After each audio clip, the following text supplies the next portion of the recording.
దాని తర్వాత శుభమేశ్వర అంటే శుభమేశ్వర అదొకటి దీంట్లో టైంలో నాగమ్మ అమెరికా తెలుగు అసోసియేషన్ ఆట అంటే అమెరికా తెలుగు అసోసియేషన్ వాళ్ళు ఒక ప్రైజ్ అనౌన్స్ చేస్తే నవల రాయమని చెప్పారు. అప్పుడు ఎంట్రీ అడిగాను నేను నాకు నవల అనేది కొత్త ప్రక్రియ నాకు రాదు సార్ అంటే రాయను అంటే అప్పుడు నవల రాశాను. I got prize. ఇది కూడా సీరియల్గా నవ్య వీక్లు వచ్చింది. ఈ కళాశ్రమం అంటే అలసం అంటే అభ్యుదయ రచయిత సంఘం అని కమ్యూనిస్ట్ వాళ్ళు సాహిత్య గ్రూప్ అవుతున్నారు. వాళ్ళంతా సుప్రసిద్ధ రచయితల కథలన్నీ ఒక సంఘం చాలా ఇష్టం. అది ఏదో ఒక వెలుస్తుంది అలసం. వెలుసం అంటే ఎంతమంది ఉండేది ఇప్పుడు లేదు. విప్లవ రచయిత సంఘం అది. ఇదేమో అభ్యుదయ రచయితల సంఘం. అప్పట్లో ఇప్పుడేమో పెనుగొండ లక్ష్మీనారాయణ గారు దానికి గుంటూరు విజయవాడలో వాళ్ళు వేసింది. ఇది లేటెస్ట్ ఏంటంటే ఇప్పుడు మనం వచ్చే సందర్భం ఇది. ఇదేమిటంటే నేను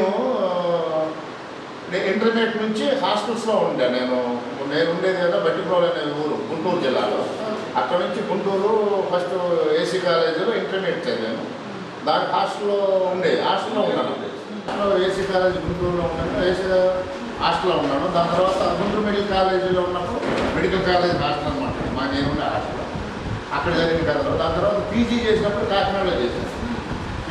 రంగారామ మెడికల్ కాలేజ్ అక్కడ కూడా జరిగిన కథలు కొన్ని 2 దాంట్లో కూడా జరిగిన ఈ మొత్తం సంఖ్యలోనే హాస్టల్ కథలు అవన్నీ ఒక గుర్తిలాగా దీంట్లో చేశాను. ఈ పరిచయ సమర్పణ మీరు ఆహ్వానించడం జరిగింది. మీరంతా రావడం నాకు ఆనందం, సంతోషం, ధన్యవాదాలు తెలియజేసుకున్నాను. ఈ ప్రముఖ రచయిత కవి చందనరావు గారు ప్రముఖ రచయిత గాయకుడు నాకు తెలిసి. అంతకన్నా ముఖ్యం చిన్నపిల్లల వైద్యుడు డాక్టర్ నీలి రామచంద్ర గారు అంటే ఈ జిల్లాలోనే కాదు ఢిల్లీ దాకా పేరు. ఎందుకంటే చిన్నపిల్లల దానికి అధ్యక్షుడిగా చేశాడు, నేషనల్ సెక్రటరీగా చేశాడు పీడియాట్రిక్స్ అసోసియేషన్ నేషనల్ లెవెల్లో. అందుకని ఈయన దేశం అంతా పేరు. కాబట్టి మీ అందరి సమక్షంలో ఈ పుస్తకాన్ని ఆవిష్కరింపజేయటం, మీతో కలిసి పంచుకోవటం నాకు ఆనందంగా ఉంది. సాహితీ బీజాన్ని అసలు నాలో రచయిత ఉన్న సంగతి నాకు తెలియనప్పుడు నీలో కూడా ఒక రచయిత ఉన్నాడని నాకు తెలియజేసింది ప్రముఖ నవల రచయిత డాక్టర్ కేశవరెడ్డి గారు. కేశవరెడ్డి గారు డిచ్పల్లిలో లెప్రసీ ఆఫీసర్గా పనిచేస్తూ డిచ్పల్లిలోనే ఉండేవాడు. అప్పటికే ఆయన ప్రసిద్ధమైన నవల్లో అతడు అడిగి జయించాడు, మోగవాని పిల్లలబోవి, చివరి గుడిస, మున్యమ్మ లాంటి అద్భుతమైన నవలు రాసేశారు. ఆ సారు నాకు పరిచయం అయినప్పుడు ఆరుగురు స్కిన్ స్పెషలిస్ట్గా వారానికి ఒకసారి విజిట్ కోసం వస్తూ ఉండేవాడు. అప్పుడు ఆయనతో నాకు పరిచయ భాగ్యం ఏర్పడింది. ఈ సరదాగా సాహిత్యం గురించి మాట్లాడేటప్పుడు నా మాటలు కూడా విని మీరు కూడా రాయొచ్చు అని నాకు కొంచెం ఎంకరేజ్ చేశారు. అట్లా నేను స్టార్ట్ చేశాను. అలాగే నా మొట్టమొదటి కథ 2006 సంవత్సరం సెప్టెంబర్లో పరమాణం అనే కథ నవ్య వీక్లీ పంపించాను. కేశవరెడ్డి గారు చూపించే మొట్టమొదటి రాసి కథను తింటేనాయా పంపించేసే ఏం కాదు అన్న. అది ఎడిటర్ ఎవరో తెలియదు, నాకు అడ్రస్ వరే తెలుసు. పంపిస్తే వచ్చేది అది మొట్టమొదటి వచ్చాను కదా. సో 20 దాదాపు ఎంత 2006 అంటే 25 ఇప్పుడు 1996 అన్నమాట. 20 సంవత్సరాలు వస్తుంది సెప్టెంబర్. 20 సంవత్సరాల నుంచి నేను రచయిత ఉదయించి ఆ తర్వాత కోయికోటేశ్వర గారి ఒక కవి ఉండేవాడు. అప్పుడు లెక్చర్గా చేస్తూ ఉండేవాడు. ఆ సారు హైదరాబాద్ ట్రాన్స్ఫర్ వెళ్ళిపోయారు. ఆ సార్ కూడా నన్ను ఎంకరేజ్ చేసేవాడు. ఆర్మూర్లో పనిచేశారు గవర్నమెంట్ కాలేజీలో. లక్కీగా ఏంటంటే ఆయన కూడా మా బిల్డింగ్లో ఉంటూ ఉండేవాడు అనమాట. మేమందరూ కేశవరెడ్డి గారు వచ్చే ఆయన సమక్షంలో ఆయన ఇచ్చారు.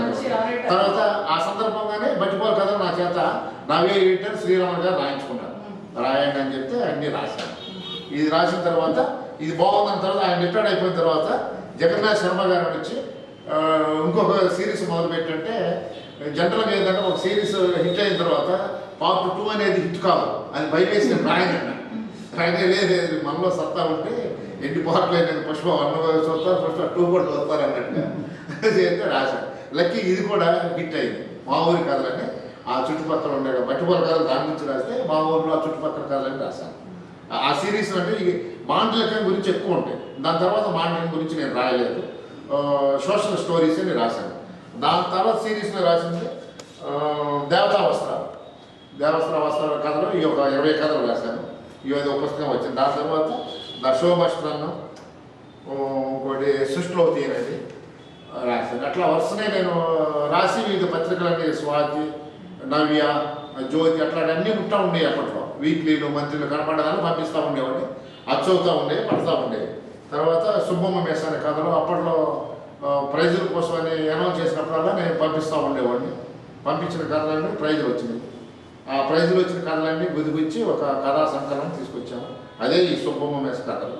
దాని తర్వాత అరసం వారు అభ్యుదయ రచన సంఘం వారు రాష్ట్ర పెనుగొండ లక్ష్మీనారాయణ గారు అధ్యక్షులు. ఇప్పుడు ఆయన నేషనల్ లెవెల్లో ఇదైపోయింది అవార్డు. వాళ్ళు వేసిన పుస్తకం ఇది. ఈ పుస్తకం అది. తర్వాత దాని తర్వాత ఈ ఒక నవల కూడా రాశాను. ఆ సందర్భంలోనే అమెరికా తెలుగు అట్లాంటిది వాళ్ళు ప్రైజ్ ఇచ్చారు నాకు. దీన్ని పుస్తకంగా వచ్చిందన్నమాట. ఇది నవ్య వీక్లీలో సీరియల్గా ఒక 30 వారాల పాటు వచ్చింది వచ్చాయి. ఇవి ఇప్పుడు వరకు. ఇప్పుడు లేటెస్ట్ ఏంటంటే మా హాస్టల్ కథలని. అప్పుడు నేను హాస్టల్లో 10 సంవత్సరాలు చదువుకున్నంతకాలం హాస్టల్లో ఉన్నాను. అప్పుడు జరిగిన సంఘటన అనుభవాలు, అప్పుడు ఎదురైన జ్ఞాపకాలన్నీ గుర్తు తెచ్చుకుని కథలు రాశాను. ఇది హాస్టల్ కథ. ఈ పరిచయం కోసం మీరందరి ఆహ్వానించడం జరిగింది. నీలి రామచంద్ర గారు, చందనరావు గారు అధ్యక్షులు. వీళ్ళు పెద్ద మనసు చేసుకుని ఈ సభను ఏర్పాటు చేశారు. అందుకు ముందుగా వీరిద్దరికి ధన్యవాదాలు తెలుసుకుంటూ, వచ్చిన వారందరూ కూడా ధన్యవాదాలు తెలియజేసుకుంటూ ఈ పత్రికా ముఖంగా మీ అందరి సమక్షం మీకు తెలియజేస్తాను.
విజయరామరాజు.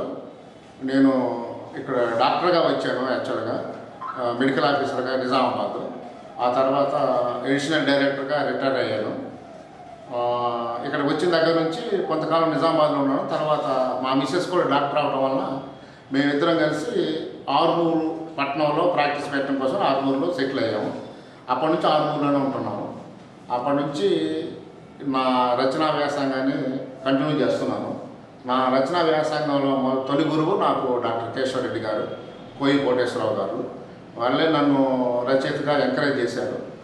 పత్రికా ముఖంగా మాత్రం శ్రీరమణ గారు, జగన్నాథ్ శర్మ గారు నా కథలన్నీ అచ్చేసి, గుడిపాట వెంకటాచలం, స్వాతిలో బలరాం గారు, వీళ్ళంతా నా కథలన్నీ ప్రచురించి నన్ను పాపులర్ రైటర్గా చేశారు.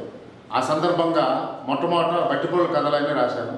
ఆ తర్వాత మా ఊరి కథలు రాశాను.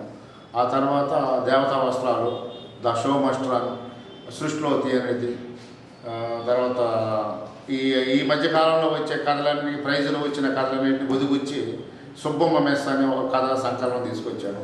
ఈ మధ్యకాలంలో మనం ఇంకొక నాగమ్మ నవలైన ఒకటి అమెరికా తెలుగు రాష్ట్రాన్ని కలిసి ఒక ప్రైజ్ని అనౌన్స్ చేశారు. ఆట అనే సంస్థ, దానికి ప్రైజ్ వచ్చింది. అది కూడా నవ్య వీక్లీలో సీరియల్గా వచ్చింది. దాన్ని కూడా ఒక నవలగా చేసాము. అది అచ్చయింది, అది కూడా ప్రజాదరణ పొందింది. అది మార్కెట్లో ఉంది ఇప్పుడు ప్రస్తుతానికి.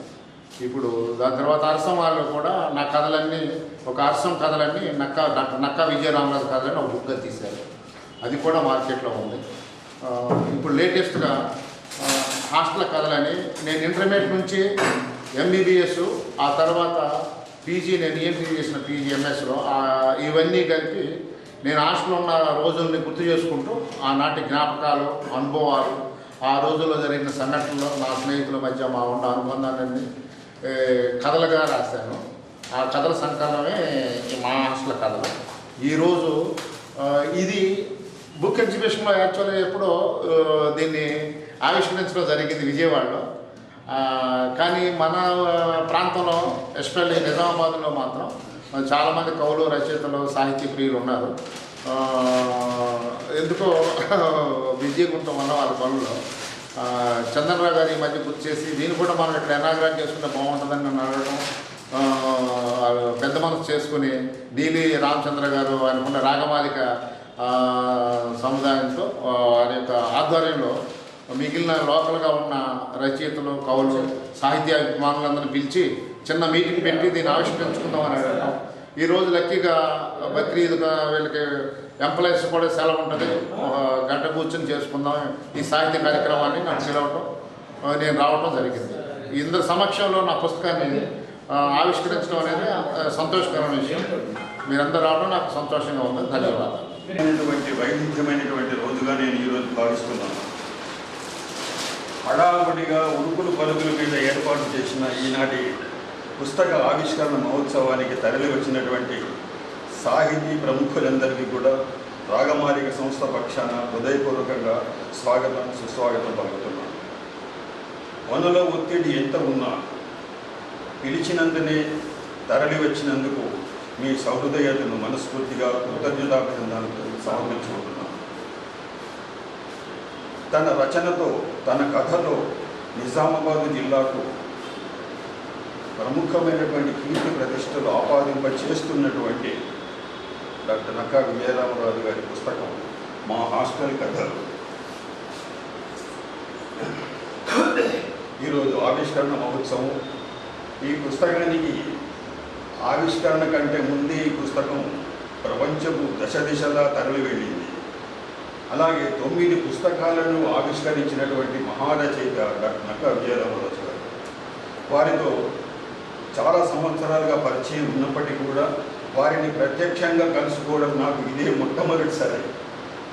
కాబట్టి 9 గ్రంథాలు, నవగ్రంథాలు, నవరత్నాల్లో అందించినటువంటి నక్కా విజయరామరాజు గారికి, వారి సాహిత్యానికి పక్కా విజయరామరాజు గారిని భావిస్తూ, ఇక ముందు కూడా జిల్లాకు మొన్నటి వరకు డాక్టర్ కాసర నరేశ్వరరావు గారితో అన్నాను ఒకసారి, సాహిత్యము అంటే మన నిజామాబాద్లో కవిత్వము, కథలు, కానీ నవలలు కేశవరెడ్డి గారు లాంటి వాళ్ళు అందించారు. ఇంతటి సాహిత్యాన్ని అందించినటువంటి విజయరామరాజు గారికి ఈరోజు మన రాగమాలిక పక్షాన సత్కారం కూడా చేద్దాము. ఇక ఈ సభకు అధ్యక్షత వహించవలసిందిగా డాక్టర్ నీలి రామచంద్ర గారిని ఆహ్వానిస్తున్నాము. అందించినటువంటి ప్రముఖ రచయిత, సాహితీవేత్త డాక్టర్ కాసర్ల నరేశ్వరరావు గారు, ప్రముఖ కథా రచయిత దారం గంగాధర్ గారు, శ్రీమతి కళాగోపాల్ గారు, ముఖ్యాత కథకులు. ఎక్కడ పోటీ జరిగినా ఆ పోటీలో భేటీ అయినటువంటి మా హిందువులు భేటీ కళాగోపాల్ గారు, తర్వాత ఏఎస్ఐగా ఉంటూ అందరి చేత సై అనిపించుకుంటున్నటువంటి ఏఎస్ఐ శ్రీ తొగల్ల సురేష్ గారికి, తర్వాత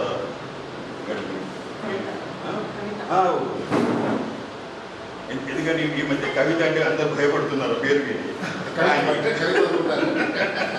కానీ డాక్టర్ నీలి రామచంద్ర గారి చేయి పట్టి అటు వైద్య రంగంలోనే కాదు, సాహితీ సాంస్కృతిక రంగంలో కూడా ఆయన వెనుక నేనున్నాను అని చెప్పి నడిపిస్తున్నటువంటి సోదరి కవిత గారికి అందరికీ కూడా మరోసారి శుభస్వాగతం పలుకుతున్నాను. ఇప్పుడు ఈ కార్యక్రమానికి సభకు అధ్యక్షత వహించినటువంటి డాక్టర్ నీలి రామచంద్ర గారి తొలి పలుకు ఆహ్వానిస్తున్నారు.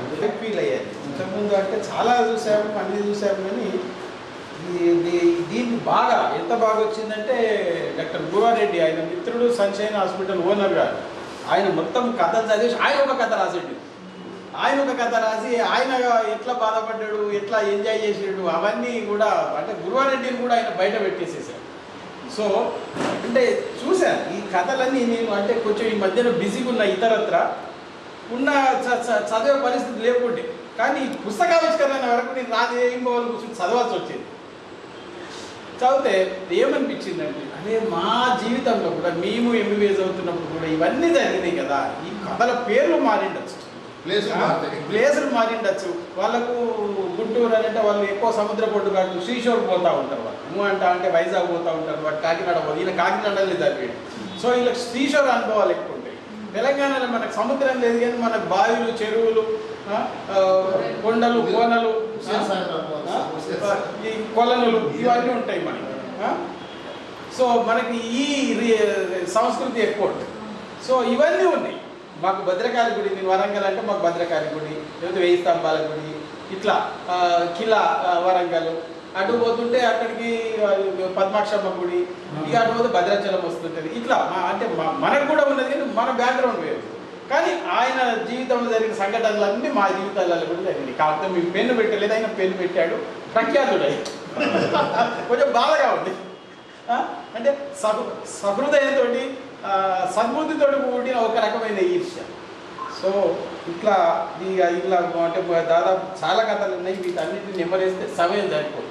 ఒక్కొక్కరికి ఒక ప్రొద్దుడికి రాత్రి వరకు విశ్లేషణ చేయాల్సి వస్తుంది.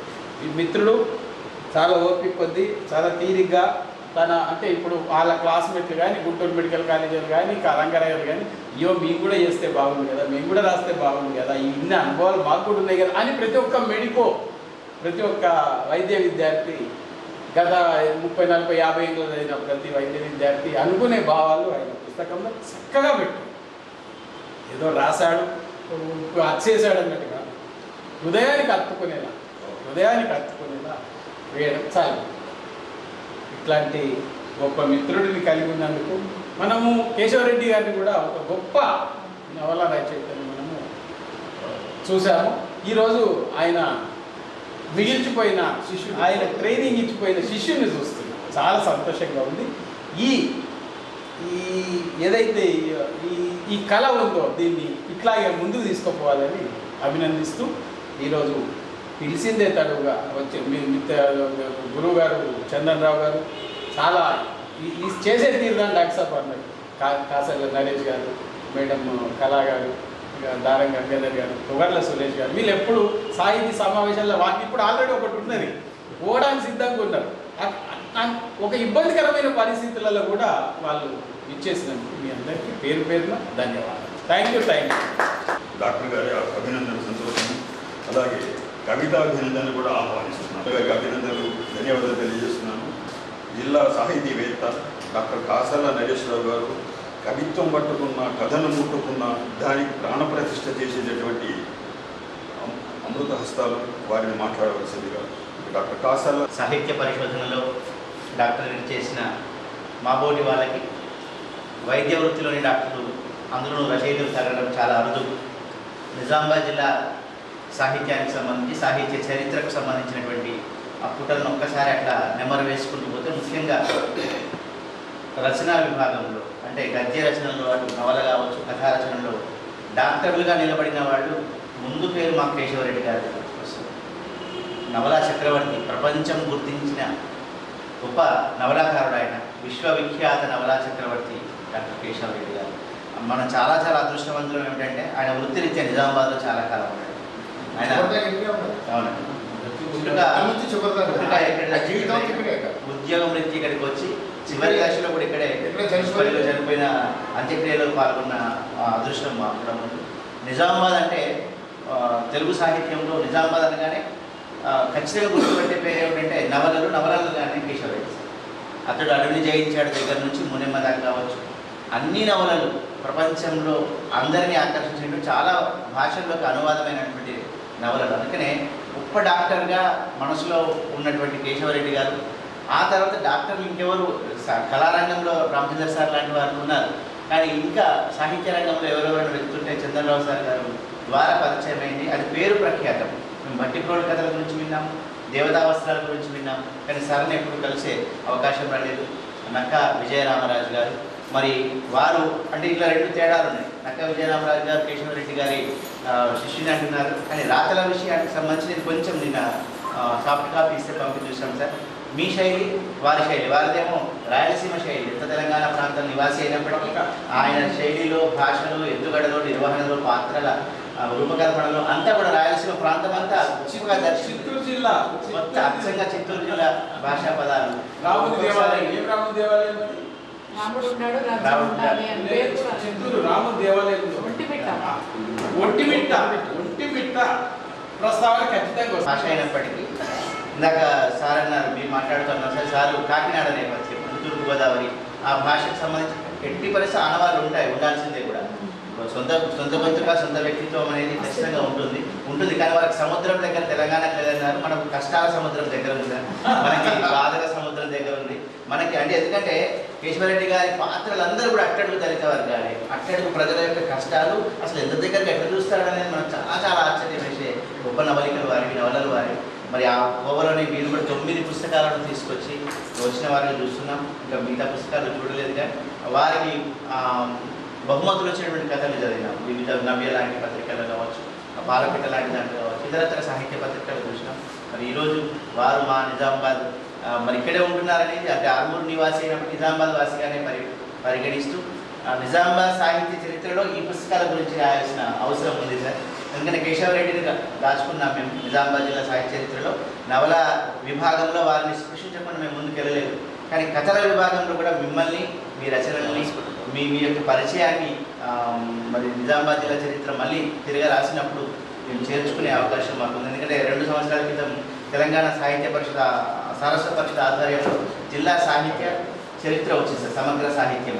దాంట్లో నవల విభాగం ఉంది, కథా విభాగం ఉంది, ఇతరత్ర ఉన్నాయి, అందరం ఉన్నాము. నాకు తెలిసి పుస్తకాలు కోటెడ్ కాలేదు, ఎందుకంటే బహుశా మనం నాకైతే చేయలేదు అప్పుడు, కానీ తెలియదు. కాబట్టి భవిష్యత్తులో దాన్ని రీరైట్ చేసే అవకాశం ఉంది. కాబట్టి ఎప్పుడు చేసినా జిల్లా సాహిత్య చరిత్రలో కథా పుస్తకాలు అన్నప్పుడల్లా మీ పుస్తకాలన్నీ చేర్చుకొని మేము ముందుకెళ్తాం సార్. మా జిల్లా సాహిత్యాన్ని సుసంపన్నం చేసే విధంగా ఈ పుస్తకాలు ఉన్నాయి. మీరు ఇంకా మరెన్నో పుస్తకాలతో ముందుకు సాగాలని కోరుకుంటూ, సార్ అన్నారు నక్కా విజయరామరాజు గారు పక్కా విజయాలు సాధించినటువంటి వారు మీరు వృత్తి వేరు కానీ ప్రవృత్తిలో ఇంత గాఢతను, ఇంత సాంద్రతను, ఇంత ఘనతను సాధించి ముందుకెళ్ళడం చాలా గొప్ప విషయం. మా అందరికి కూడా, అంటే మేమందరం నిజానికి దాదాపు వృత్తి ప్రవృత్తి ఒకే రకంగా ఉన్నటువంటి వాడు. అటు ఉపాధ్యాయులమైన అందులో సాహిత్యమే ఉంటూ, ఇటు ప్రవృత్తి పరంగా సాహిత్య అధ్యయనం పరిశోధన చేస్తున్నటువంటి వాళ్ళు. కాబట్టి మేము మిమ్మల్ని స్ఫూర్తిగా తీసుకొని మరి మరింత ఈ కథా రచనలో ముందుకు వెళ్తామని, నిజామాబాద్ జిల్లా మీరు అందించిన ఈ పుస్తకాలకి సర్వదా నిజామాబాద్ జిల్లా సాహిత్యం అంతా రుణపడి ఉంటుందని మీకు హృదయపూర్వక అభినందన.